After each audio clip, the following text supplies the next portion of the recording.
세계 2차 대전 때 한 유대인이 독일의 지하실 벽에 새긴 글이라고 합니다.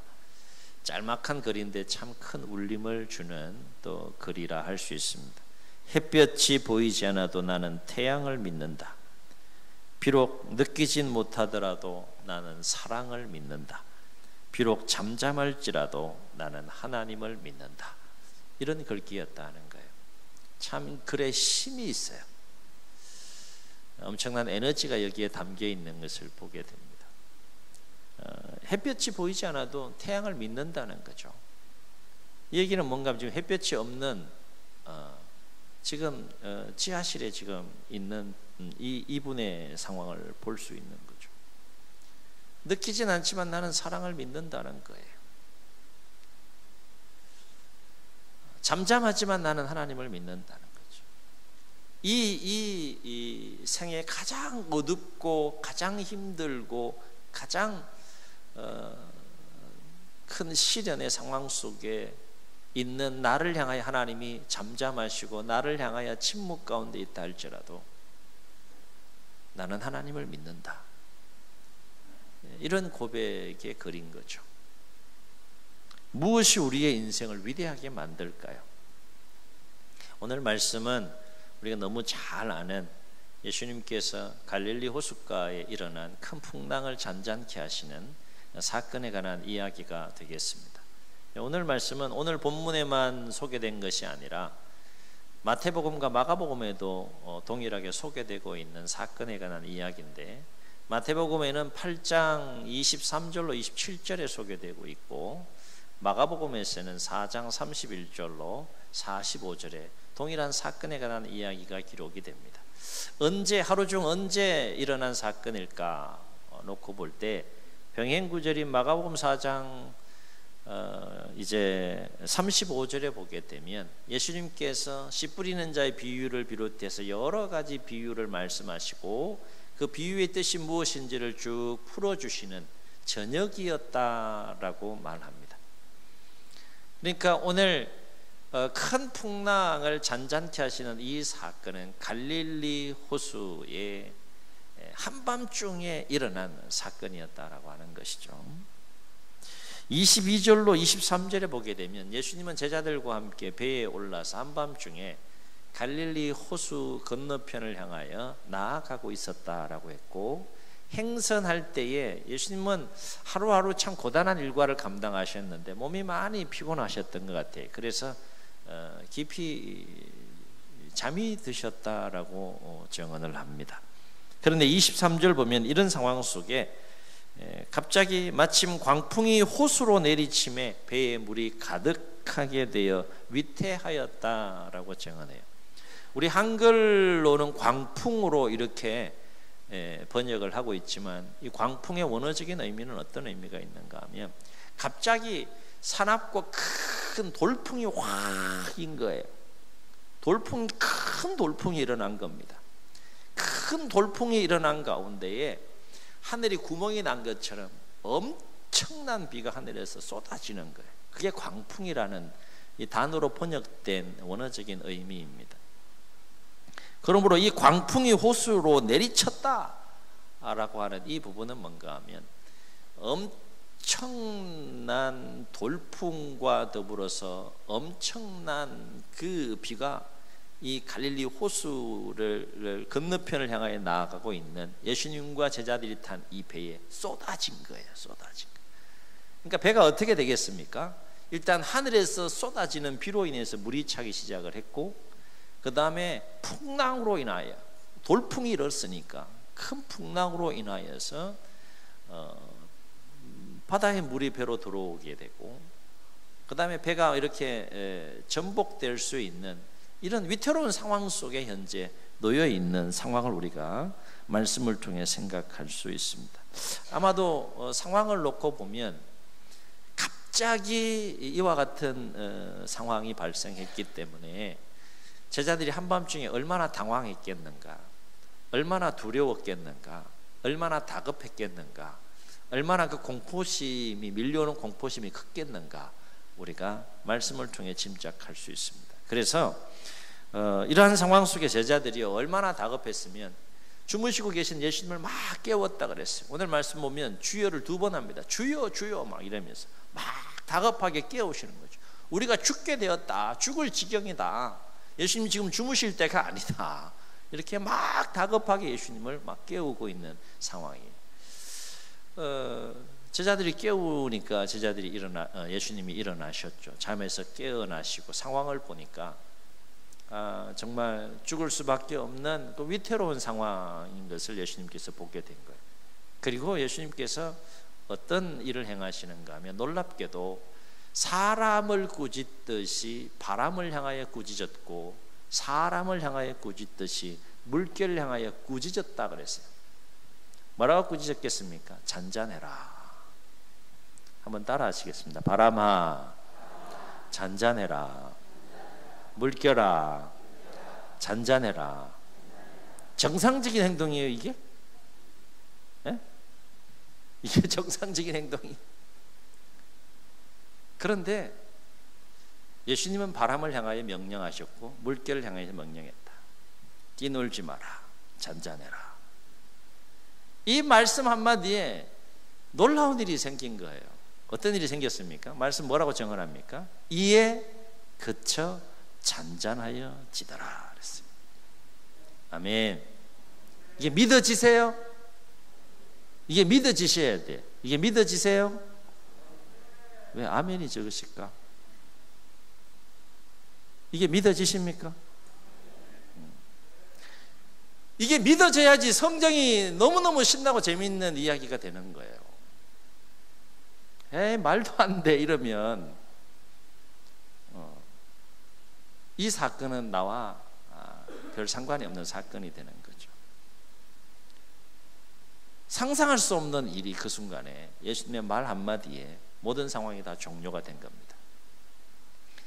바람도 잔잔해졌어요. 바람이 잔잔해지니 물결이 잔잔해졌습니다. 그리고 나서 이제 예수님께서 제자들을 책망하시는 장면이 25절에 나오는 것을 보게 되는데, 예수님께서 이 모든 상황을 다 정리하시고 제자들을 책망할 때 뭐라고 책망했다고 했습니까?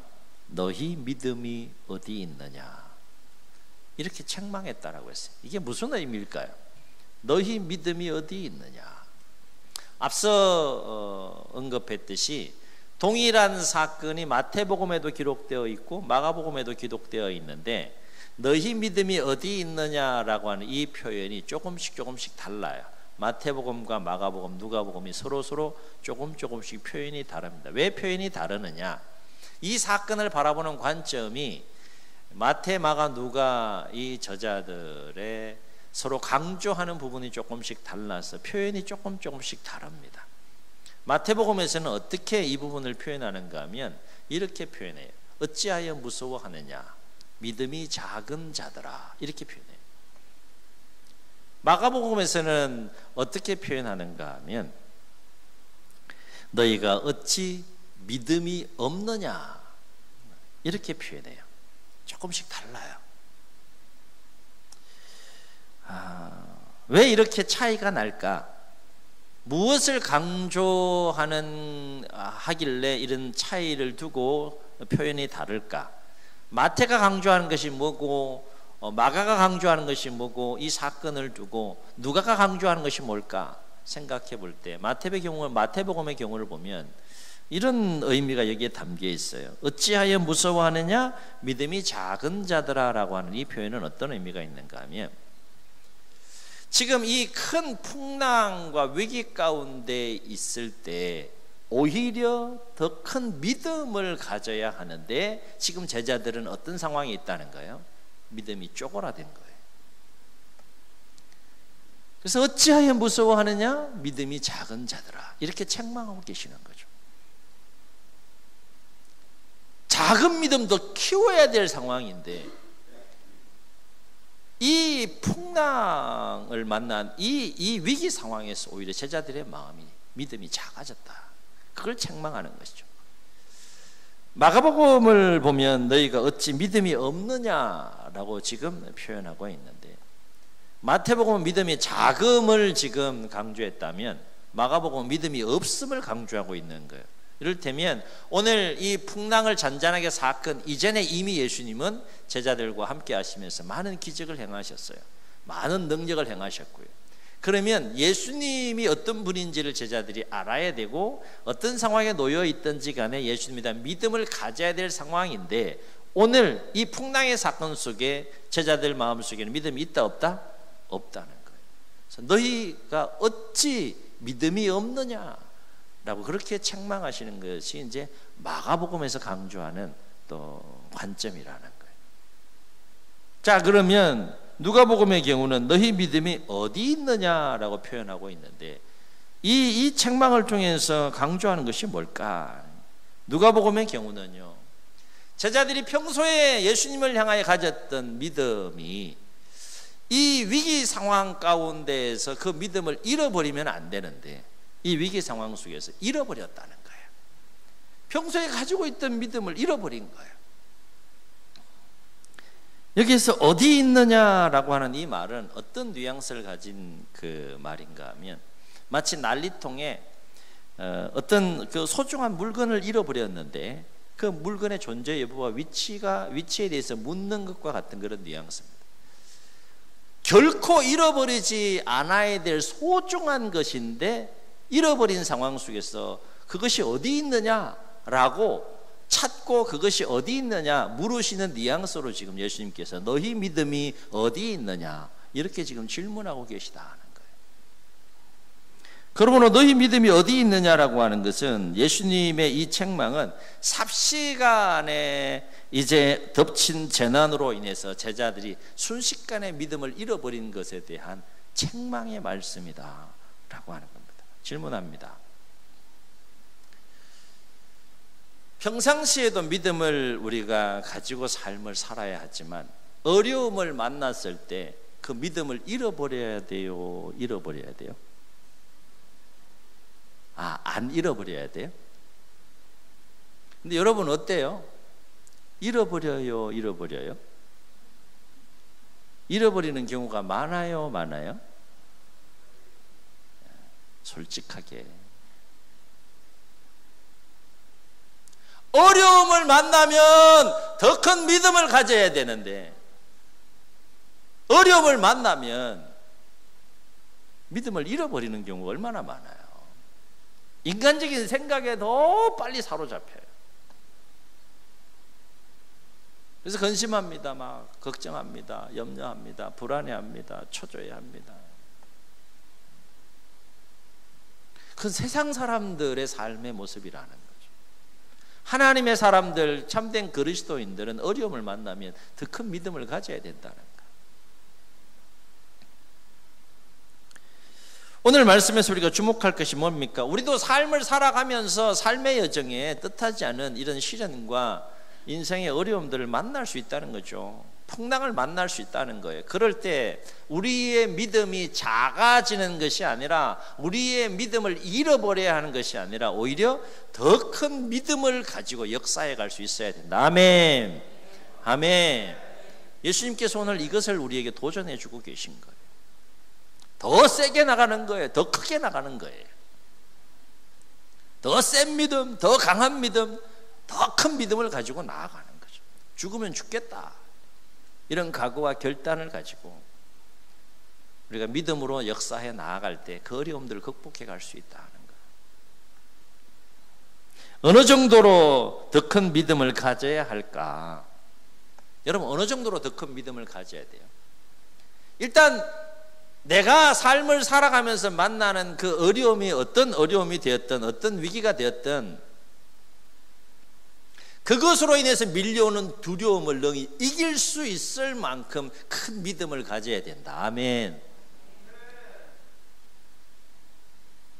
닥쳐온 그 시련과 위기 앞에서 우리는 결코 그 상황으로 인하여 두려워하지 않을 만큼 큰 믿음을 가져야 한다. 그렇지 않으면 그 시련과 상황에 우리의 마음이 짓눌리고 그것으로 인해 밀려오는 두려움에 우리의 마음이 짓눌려서 오늘 제자들처럼 그렇게 실족하고 넘어지는 삶을 살아갈 수밖에 없다는 거예요. 제가 말씀을 시작하면서 짧은 예화 끝에 여러분에게 질문을 했어요. 무엇이 우리의 인생을 위대하게 할까? 그럼 무엇이 우리의 인생을 위대하게 할까요? 오늘 주제와 관련해서 생각해 볼 때 믿음이다. 믿음으로 사는 사람은 믿음으로 삶을 살기 때문에요, 상황을 뛰어넘어요. 한계를 뛰어넘습니다. 무엇으로? 믿음으로 뛰어넘어요. 그래서 세상이 감당치 못할 삶을 삽니다. 세상을 능히 이기는 삶을 살아가는 것이 믿음으로 삶을 살아가는 자들이에요. 성경에 이런 믿음의 사람들에 대한 이야기가 얼마나 충만하게 감겨 있어요. 믿음으로 삶을 살아가는 자를 누가 이기겠어요? 믿음으로 삶을 살아가는 자는 생각하는 스케일이 달라요. 마음의 사이즈가 다릅니다. 심령이 약해지지가 않아요. 그 믿음 때문에 흔들리지 않습니다. 견고합니다. 심지가 견고하고 강하고 담대합니다. 왜? 내 안에 있는 믿음 때문에.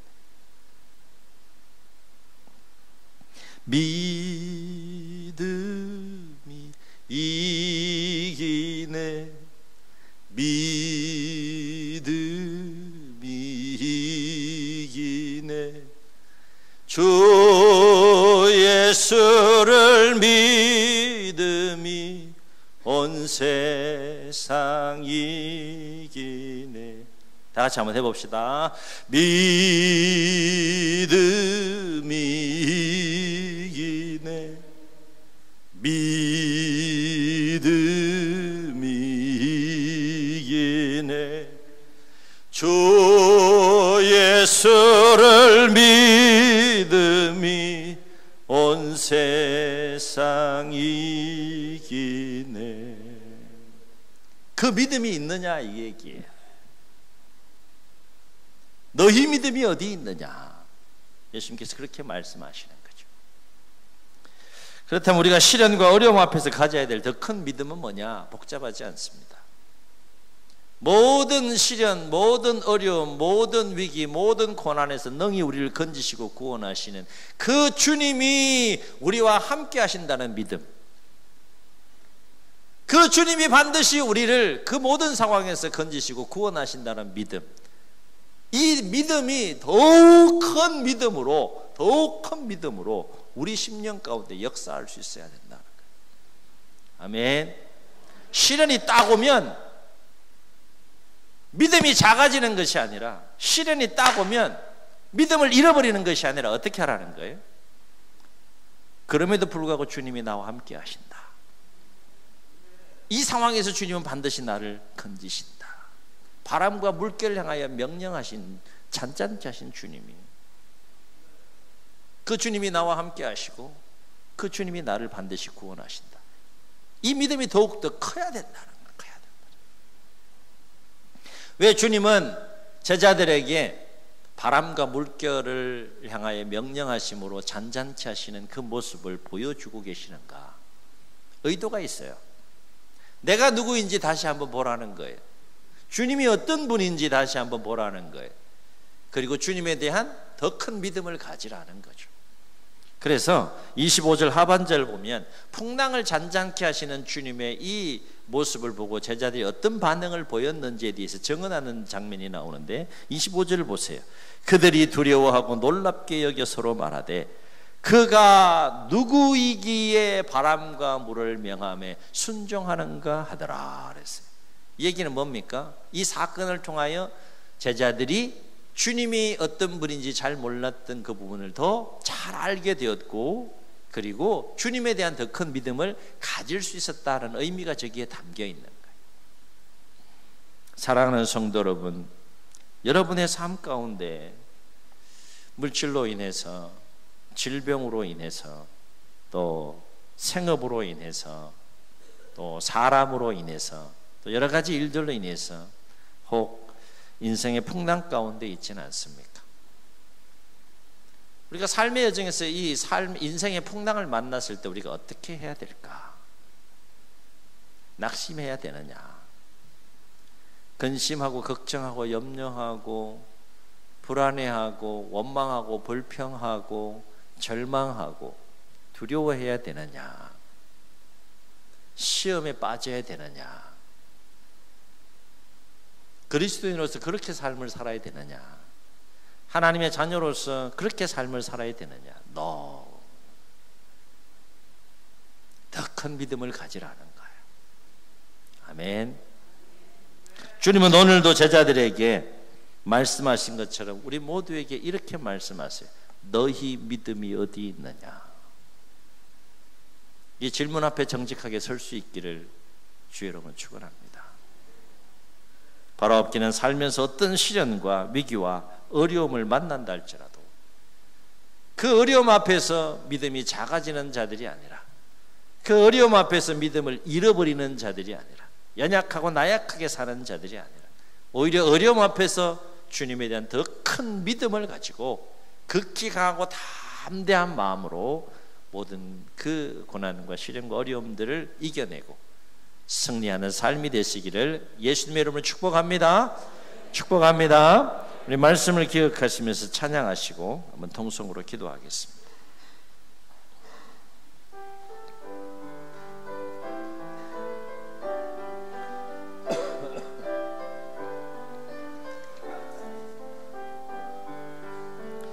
여기에 모인 우리 주의 은총 받은 자여라.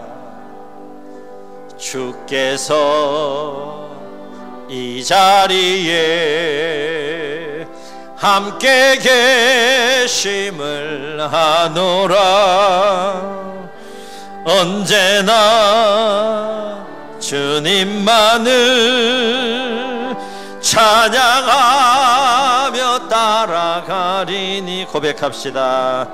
시험을 당할 때도 함께 계심을 믿노라. 주님이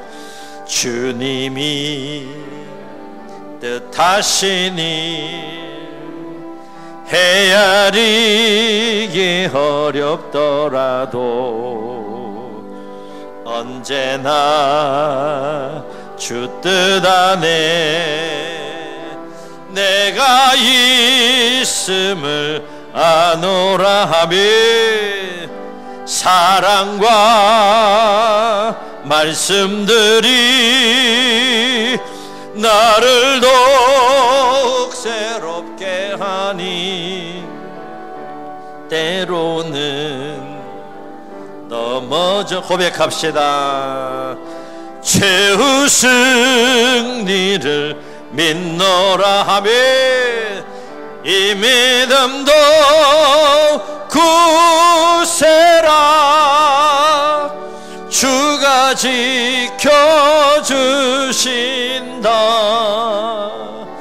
어두운 밤에도 주의 밝은 빛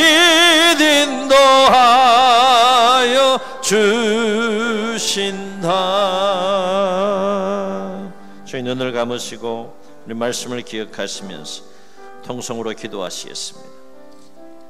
삶을 살다가 보면 뜻하지 않은 큰 삶의 풍랑을 만날 때가 있지 않습니까? 이런 일 저런 일로 인하여서 풍랑을 만났을 때 어떻게 해야 될까요? 주저앉아야 되겠습니까? 두려워해야 되겠습니까? 낙심하고 절망하고 좌절해야 되겠습니까? 불안해하고 근심하고 걱정하고 원망 불평해야 되겠습니까? 그 현장에 함께 계신 주님, 능히 그 모든 고난과 시련과 위기와 어려움에서 우리를 건지시고 구원하시는 주님, 그 주님에 대한 더 큰 믿음을 가지고 우리가 주님과 함께 이기며 나아가야 되지 않겠습니까? 너희 믿음이 어디 있느냐? 너희 믿음이 어디 있느냐? 말씀하시는 주의 말씀을 우리가 귀담아 듣고 어떤 시련과 장애물을 만난다 할지라도 주저앉지 않고 오히려 더 큰 믿음을 가지고 주님과 함께 승리하는 삶을 살게 해달라고 주님 세 번 부르시고 통성으로 기도합니다. 주여